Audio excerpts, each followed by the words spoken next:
زما جومات ته منظور نو زه چې څنګه لاک کې کړم ما باندې یو کس ووژه ټولې کپړې ټولې او مخه یې کړی په ما یې تماچه کېښوده نو بس زما خو وجود کار پرېښود بس زه چې هغه ما مریض نیولی ما یې ښکته کړی زه بیا په ځان نه یم پوه شوی بس بیا زه کور ته راغلی یم. دا ماښام داسې حادثه راغله دې مونږ ته دغسې لاره کې ورسره دا معامله راپېښه شوله مونږ بیا بوتو چوکۍ ته هلته کې مو رپوټ ولیکو هغې وویل چې رپوټ به بعد لیکو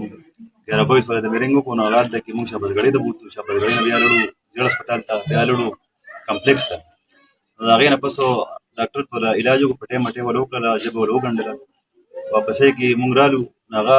راته لیکل کړي دي یاره دلته کې مونږ اف آی آر جمع کړو روزنامچه هم جمع کړله او دغه چې کوم دی نو روزنامچه کې لیکل کړي دي او هلته کې مو اف آی آر کټ کړی وو نو هغوی راته وایي چې یاره څه لیکل پاتې دي بقایا دا به تاسو د بېهوده ډاکټر نه لیکل وړی ستاسو اف آی آر به هله کټ کېږي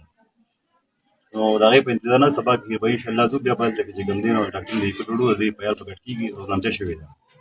دا څه چل دی ده باندې بېهوشي مخکې راتله ده وایي بلډ سیل چې کوم دی هغه کم شوي وو د هغې ولې مونږ علاج وکړو بس هغې سره ریکور شوي وو دا چې سبق پکې کوم یادو کم ټایم کې به سبق یادو نو دا بېهوشي ورته راتله هسې دې سم وو دې کلي د اوس په جوټۍ راغلو داسې مسله ورته څه نه وه او څوک وایي چې مرګي دي څوک دا اوس کیسه مشهوره شوې ده څوک یې په خپله یې کټ کړې ده لسم پاس کړی دی اوس یې لسم پاس کړی دی د 982 نمبر یې واخیستی ښه قابل دی خو ده وایي زما سبق ته نور څوک نشته دی زه علم کوم دې موږ مدرسه کې داخل کړی و نو علم یې کوم